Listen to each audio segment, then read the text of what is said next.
다니엘이에요. 다니엘이 마지막 때를 예언한 사람이잖아요. 그리고 다니엘이 하나님의 사랑받는 자였어요. 요한도 요한복음 여러분 보시면은 사랑하시는 자라는 거. 자기를 나라고 표현을 안 하고요. 사랑하시는 자라고 표현. 그러니까 다니엘도 하나님께 사랑을 받았던 사람이고요. 요한도 사랑을 받았던 사람이에요. 그러니까 요한은 우리 교회의 모형이에요. 그러니까 하나님을 사랑하는 사람들에게 주님께서는 무엇을 해주시냐면은 주님의 말씀을 보여주시는 거예요. 그래서 다니엘에게 마지막 때의 그 환상을 보여주시고 다니엘서를 기록하셨고 요한에게는 요한계시록을 기록하셔서 마지막 때를 보여주신 거예요. 그래서 다니엘서하고 요한계시록이 연결이 돼 있어요. 이렇게. 그래서 요 사람이 천사인데 다니엘로 추정을 해요. 요한에게 이런 것들을 이렇게 가르쳐주는 사람을. 근데 내가 그에게 경배하려고 그의 발 앞에 엎드린 거예요. 그러니까 요한이 잘 모르고 이 천사에게 경배를 하려고 그래요. 자, 경배는 누구한테만 하는 겁니까? 하나님께만 하는 거예요. 경배를 하려고 했지 한 건 아니에요. 자, 여러분 다니엘서를 보시면은요. 경배를 받습니다. 자세히 읽어보시면은 자기가 받아서는 안 되는 경배를 느부갓네살과 그 일동에게 받아요. 그러니까 느부갓네살이 경배하더라 그랬는데 다니엘이 이걸 안 막아요. 받아요. 죄를 진 거죠, 사실은. 자세히 보시면 그게 나와요. 근데 여기서는 그가 내게 말하기를 삼가 그리하지 말라고 못하게 해요. 자기한테 경배하지 말라. 그러니까 이게 그래서 우리가 다니엘이라 그러는 거예요. 거기서는 자기가 한번 죄를 지은 거예요. 근데 요한이 경배하려고 하니까 못하게 해요. 나는 예수의 증거를 가진 내 형제들과 같은 동료, 종이니 너와 같은 존재니까 똑같은 사람이니까 하나님께 경배하라. 그래서 우리가 이걸 보고 19장에서 지금 요한에게 말하는 게 하나님이 아니라는 걸 우리가 알 수 있는 거예요. 하나님께 경배하라. 이는 예수의 징계가 애언의 영이기 때문이라고 하더라. 그래서 자기한테 경배를 못하게 하는 거예요. 문맥이 지금 이렇게 되잖아요. 하나도 어려울 거 없습니다. 성경과 성경을 비교해서 보면 이게 보여요. 자, 근데 표킹은 이걸 어떻게 했냐면은요. 경배를 해버렸어. 일 어떻게 하면 좋아. 그를 경배하였더라. 이렇게 마침표 딱 찍어버렸어요. 그래서 요한이 천사에게 경배하게 만들어버렸어요. 요한은 아까 제가 말씀드렸죠. 교회의 모형입니다. 어린 양의 신부의 모형이에요. 하나님께 가장 사랑을 받았던 사람이고 주님께서 마지막 시대의 모든 그 주님이 보여주실 것들을 요한에게 싹 다 보여주신 거예요. 가장 사랑하는 존재였기 때문에 그 요한이 하나님 외에 다른 누군가에게 경배하게 만들어버렸어요. 누구예요? 얘는 그러면 도대체. 그렇죠. 우리 그리스도인들이 하나님만을 경배하고 살아야 되는데 하나님이 아닌 다른 존재에게 경배하기를 원하고 하나님에게서 눈을 돌려서 엉뚱한 짓을 하기를 바라는 자가 누가 있겠습니까? 이렇게 해놨어요, 성경을. 그런데 이런 성경이 좋다고 쫓아가요. 영어 성경도 보면요. I fell at his feet. 내가 그의 발 아래 이렇게 무릎을 꿇은 거예요. To worship him 해서 그를 경배하려고 꿇은 거예요. 경배한 게 아니고요. 그래서 이 to가 뭐뭐 하려고 뭐뭐 하기 위하여 이렇게 목적으로 해석을 해야 돼요. 경배하려고 했는데 안 했다 이렇게 되는 게 맞거든요. 그런데 그가 와가지고 하지 마라 이렇게 한 거예요. 근데 이 사람은 이 to worship을 무릎을 꿇었고 그리고 경배를 했다. 이렇게 to의 용법 중에 결과적인 용법이라는 게 있어요. 이렇게 하고 그렇게 결국에 했다. 이렇게 해석을 해버린 거예요. 요한이 천사에게 경배하라고 발 앞에 엎드렸는데 천사가 만류해서 경배는 안 했어요. 그렇지만 표킹에 따르면 요한이 경배를 해버렸습니다. 죄를 진 거예요. 교회의 표인 요한이 하나님의 다른 누군가를 경배하게 해서 죄를 짓게 만들고 싶은 존재가 아주 그냥 표킹에 아주 그 영이 차고 넘치는 거예요. 그래서 그냥 경배하였더라 이렇게 마침표 딱 찍어버린 겁니다. 경배한 것과 안 한 건 어마어마한 차이입니다. 여러분 이건 같은 게 절대 아닙니다. 요한계시록 19장 15절도 한번 볼게요. 그의 입에서는 예리한 칼이 나와서 그것으로 민족들을 칠 것이요 또 철장으로 그들을 다스릴 것이며 그는 전능하신 하나님의 맹렬한 진노의 포도즙들을 밟으실 것이라. 자, 우리 주님이 재림하셔서 입에서는 예리한 칼이 나오고요. 그 칼로 온 민족, 온 이방을 싹 다 쳐버리고요. 그 다음에 철장으로 독재 정치를 할 겁니다. 철권 통치를. 누군가가 그 천년왕국에서 주님께서 철권으로 통치하신다 그러니까 그런 게 성경에 어딨어요? 이러면서 이렇게 그렇게 이렇게 해놨더라고요. 그 사람이 물어보면 내가 막 성경 찾아서 몇 장 몇 절에 있어요? 이렇게 뭐 해줘야 되는 거예요. 본인이 찾아보시라지. 성경을 사람들이 너무 안 읽죠. 너무 안 읽어요. 너무. 그리고 그냥 뭐 기독교인이라 그러고 뭐 자기는 하나님 믿는다 이런 소리. 성경을 진짜 너무 안 읽고 관심도 없어. 읽어도 뭐 철장 그럼 철장이잖아요. 자기가 또 이걸 해석을 막 해. 철장은 뭐 비우겠거니 막 이러면서. 근데 실제로 철권 통치를 하셔요. 그래서 말 안 들으면 눈에 보이는 그 불못에 던져버려요. 사람을 산채로. 그래서 마태복음 5, 6, 7장이 이때 적용이 되는 거예요. 그래서 성경은 문자적으로 해석한단 말이 그런 말이에요. 너무너무 중요한 말씀이잖아요. 주님이 지금 이날만을 손꼽아 기다리고 있는 거예요. 그래서 성경의 주제는 왕국이에요. 주님의 통치고요. 천년왕국에서 주님이 통치하셔야 돼.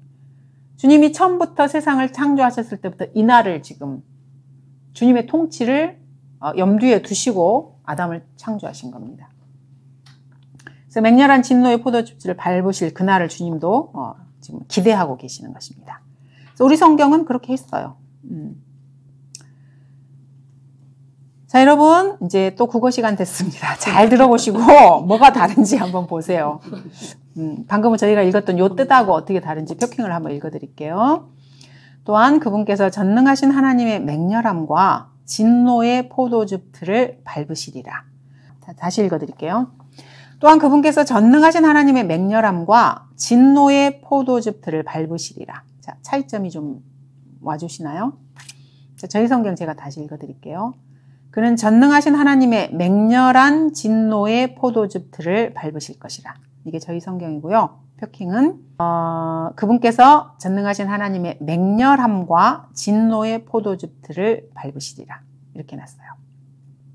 맹렬함 따로 진노의 포도즙. 그렇죠. 이거 따로 해놨어요 지금. 자, 그러면 표킹대로 하면 어떻게 되냐면 주님이 뭔가를 밟으시는데 자, 주어가 그분이에요. 그분께서 밟으셔요. 동사가 밟으시는 거예요. 그럼 뭘 밟으시냐? 맹렬함을 밟으시고요.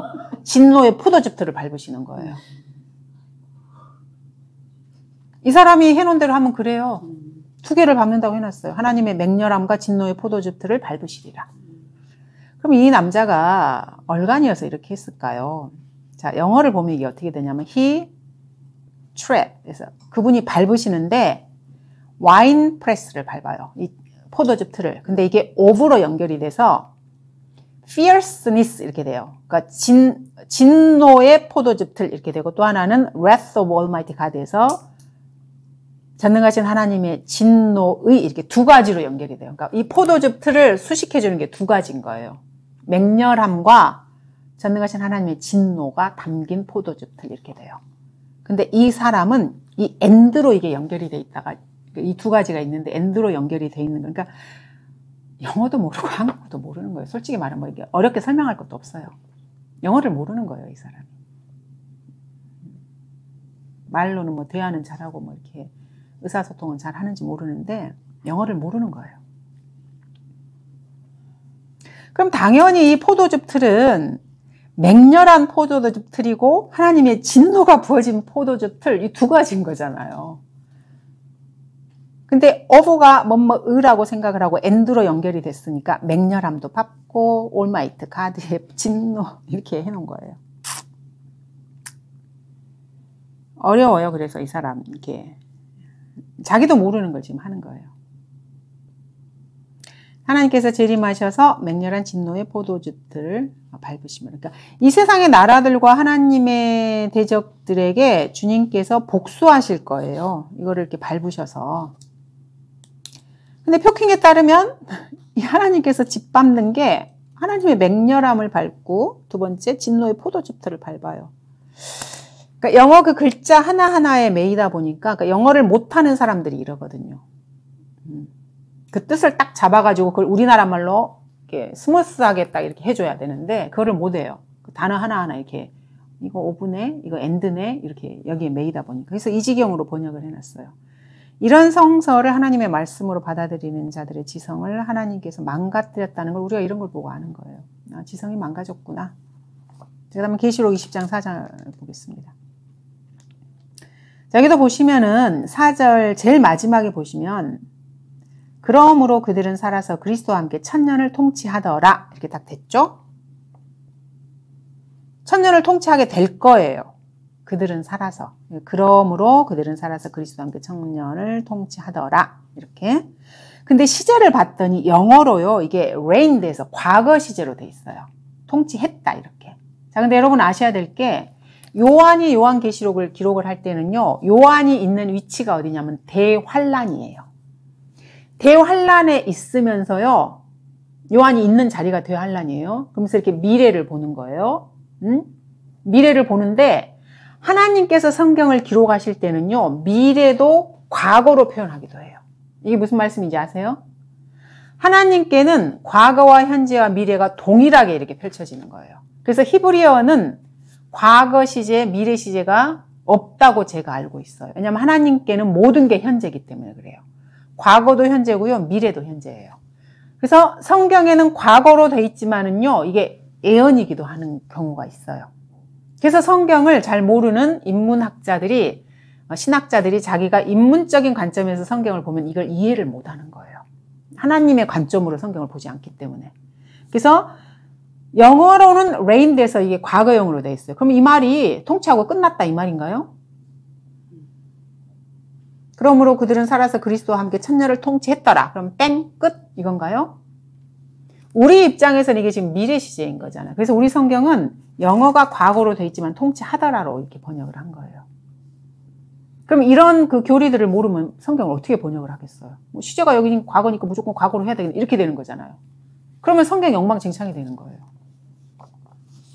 그래서 여기서 우리 성경은 통치하더라 이렇게 해서 이게 미래를 포함하는 걸로 이렇게 해놨어요.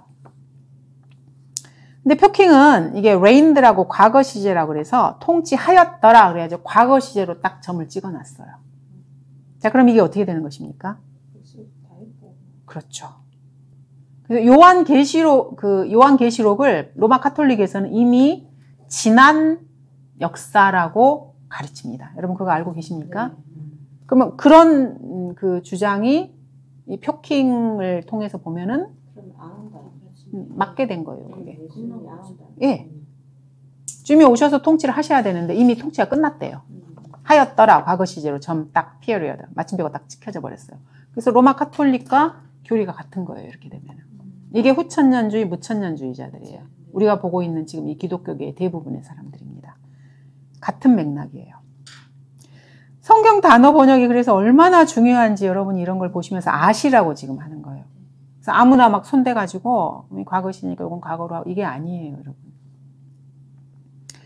요한은 요한계시록 20장에서 대환란을 현재 시점으로 보고 있고요. 천년환경을 미래의 시점으로 두고 있어요. 그래서 요한은 이미 본 것을 기록한 거예요. 자기가 이미 봤어요. 그래서 통치하였더라 이렇게 과거로 기록할 수는 있어요.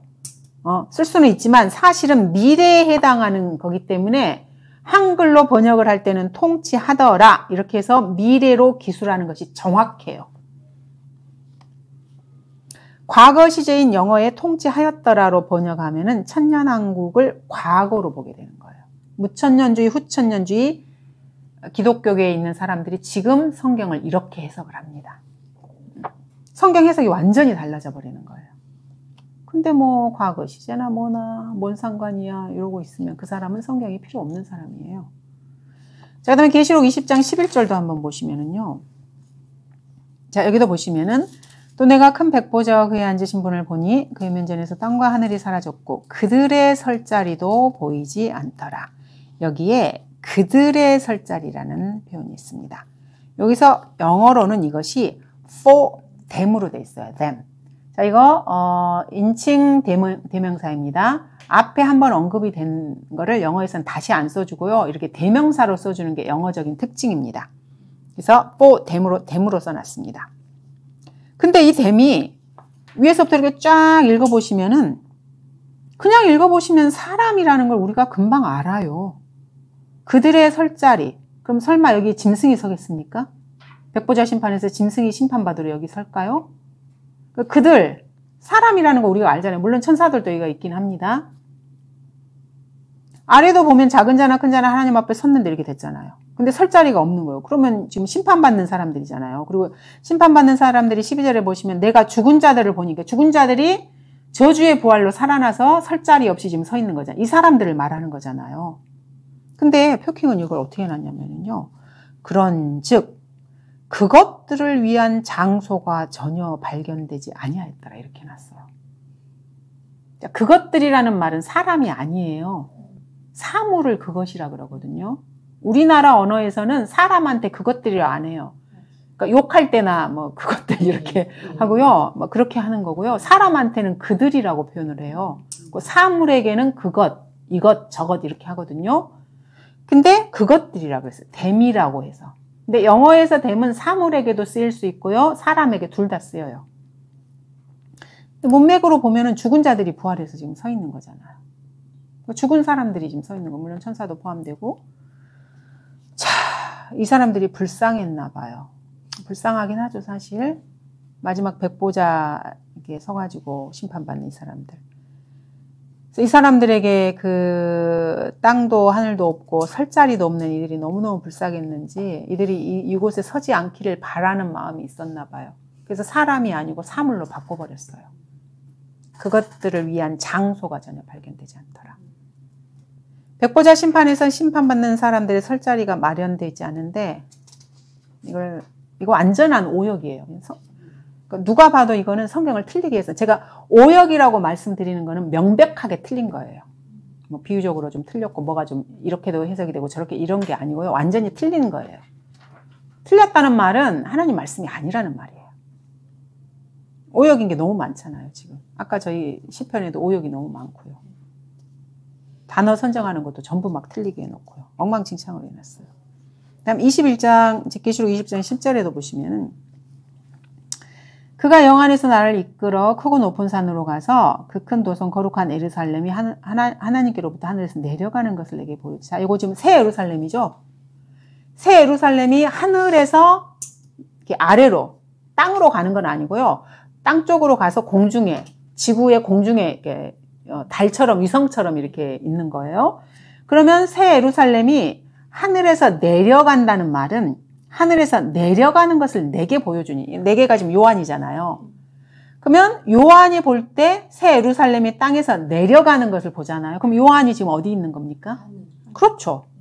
하늘에 있으면 내려간다고 표현을 하고요. 땅에서 올려다보면서 이게 지금 내려오네 그러면 내려온다고 표현을 하는 거죠. 표현이 달라요.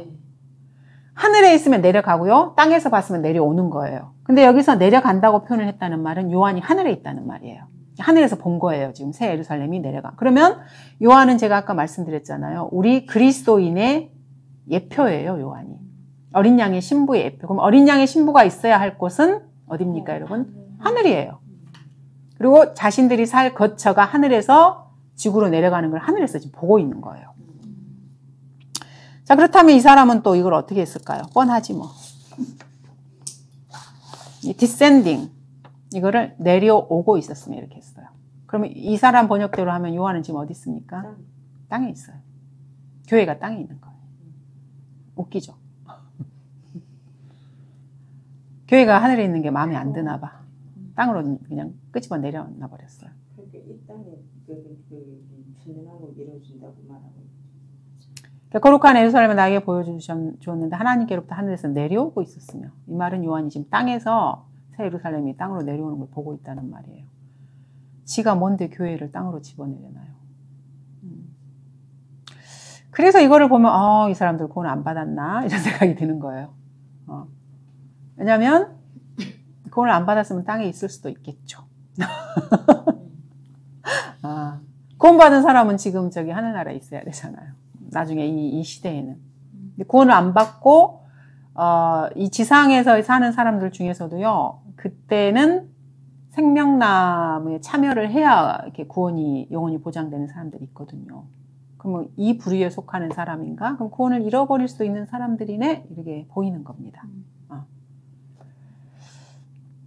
내려가는 것과 내려오는 것은요. 이 요한의 위치가 완전히 달라져요. 그래서 교회의 예패인 우리 그리스도인들을 땅으로 끌어내리고 싶은 이 마귀의 열렬한 열망이 보입니다. 우리 그리스도인들은 하늘에 소망을 두고 하늘을 바라보고 사는 사람들이에요. 땅을 바라보고 사는 사람들 아닙니다. 우리가 여기서 육신의 죄가 있어서 아직 휴거가 되지 않아서 땅에서 살고 있긴 하지만은 우리의 마음은 하늘이에요. 그래서 우리는 항상 하늘을 봐야 돼요. 셋째 하늘. 골로새서 3장 1절에서도 그렇게 말씀하고 계시죠. 주님께서 한번 거기 우리가 어디를 봐야 되니? 그러므로 너희가 그리스도와 함께 살아났으면 위에 있는 것들을 구하라. 거기에는 그리스도께서 하나님의 오른편에 앉아 계시냐. 골로새서 3장 1절. 그리스도인들이 어디를 보고 살아야 되는지 주님이 말씀하시는 것입니다. 그 다음에 계시록 21장 24절을 보도록 하겠습니다. 그리하여 구원받은 자들의 민족들이 그 도성의 빛 가운데서 걷겠으며 땅의 왕들이 그들의 영광과 존귀를 그곳으로 가져오리라. 자, 이것은 이제 영원 시대예요. 요한계시록이 이제 거의 다 끝나가고 영원 시대가 되면은요, 영원 시대가 돼도 지상에서 살고 있는 그 사람들이요, 아까 이제 새 예루살렘이 지상 위로 이제 달처럼 위성처럼 이렇게 내려와서 이렇게 떠 있잖아요. 지구가 있으면은 태양이 아니고 달이 이렇게 돌잖아요. 달보다 조금 더 가깝게 새 예루살렘이 지구에 이렇게 떠 있는 거예요. 그러면 지상에 있는 사람하고 이 새 예루살렘이 이렇게 왔다 갔다 할 수 있는 거예요. 왜냐하면 이 새 예루살렘의 영원 시대에서는 새 예루살렘에서 하나님의 보좌가 거기 있잖아요. 새 예루살렘 그 묘사에 놓으신 거 보면 하나님의 보좌에서 생수의 강이 흘러나거든요. 그러면 주님의 보좌가 거기 있다는 말이에요. 그리고 우리 그리스도인들이 거기를 거처로 해서 사는 거예요. 그러면 지상에도 민족들이 있어요. 그럼 이 민족들이 그 12과실을 맺는 그 생명나무가 있잖아요. 그러면 그 자기들 달에 이 예루살렘에 진짜 성지순례를 해야 돼요. 새 예루살렘에. 그래서 성지순례 안 하면은요, 비도 안 주시고 막 그러셔요, 주님이. 그래서 이 구원받은 민족들이 와야 되는 거예요, 이 새 예루살렘으로. 지금 그 내용을 지금 말씀하고 있는 것입니다. 자, 근데 여기서 보시면 여기서 이제 어떤 단어를 보려고 그러냐면은 이 구원받은 자들의 민족들이 그 도성의 빛 가운데서 걷겠으며 이렇게 됐어요. 자, 그러면 이 구원받은 사람들은 새 예루살렘이 자기들의 집이 아니에요. 지상에서 살다가 1년에 한 번 자기 달이 있어요. 그래서 지상의 민족들이 12민족으로 나눠져요. 그 경계가. 그래서 12개로 이렇게 민족들이 이렇게 어쨌든 나눠져서 그 달마다 자기들이 새 예루살렘에 와서 하나님께 경배해야 되는 때가 있는 거예요. 그러면 새 예루살렘 이 도성은 이 사람들의 거처가 아니에요. 그냥 방문하고 그 일이 성지순례 끝나고 일이 끝나면 다시 자기 집으로 가는 사람들이에요. 그래서 우리는 그 도성의 빛 가운데서 이 민족들이 걷겠으며라고 번역을 한 거예요. 이게 영어로도 walk-in이에요. 왔다가 이게 보고 하고 할 일 다 보고 가는 거예요. 자, 근데 표킹은 이걸 어떻게 해놨냐면, 그리고 구원받은 민족들이 그곳의 빛 가운데 살아가리라 이렇게 해놨어요. 이거 우리 집인데 우리 그리스도인들의 집인데 엉뚱한 애가 와가지고 거기서 살아. 얘네들은 저기 땅에서 살아야 되는 이방인인데 어떻게 해? 우리 집을 지금 뺏겼네? 그렇지. 주님께서 우리 거처를 마련하러 가신다 그랬잖아요. 그래서 2000년 넘게 지금 집을 짓고 계시고 천년왕국 때도 계속 지으실 거고 이렇게 해서 지금 해주실 우리의 그 놀라운 새 예루살렘 집인데 이걸 뺏어버렸네 얘가. 이방인들이 와가지고 여기서 산대. 어이없죠. 우리 집을 얘가 뺏어버렸어. 이를 어떡하면 좋아. 우린 그럼 어디 가서 살아? 주님이 마련해 주신 거처를 얘한테 뺏겼어 지금. 황당하잖아요. 워크인도 영어로도 그냥 걷다라고 이렇게 표현하는 거잖아요. 보통 이제 워크인 그러면 걷다. 어디 안에서 걷다. 뜬금없이 살아가리라. 주인도 아닌 애가 와가지고 살아버리네. 방문객으로 와서 이따가 가면 되는데 거기서 지 맘대로 살아버려. 남의 집을 완전히 그냥 강도야 강도. 이 새 예루살렘의 거주자가 누군지 생각도 안 하고 지 멋대로 막 해석을 해놨어요. 아우 정말 짜증나 이런 거 보면. 우리 집을 뺏고 싶은 애가 있는 거야.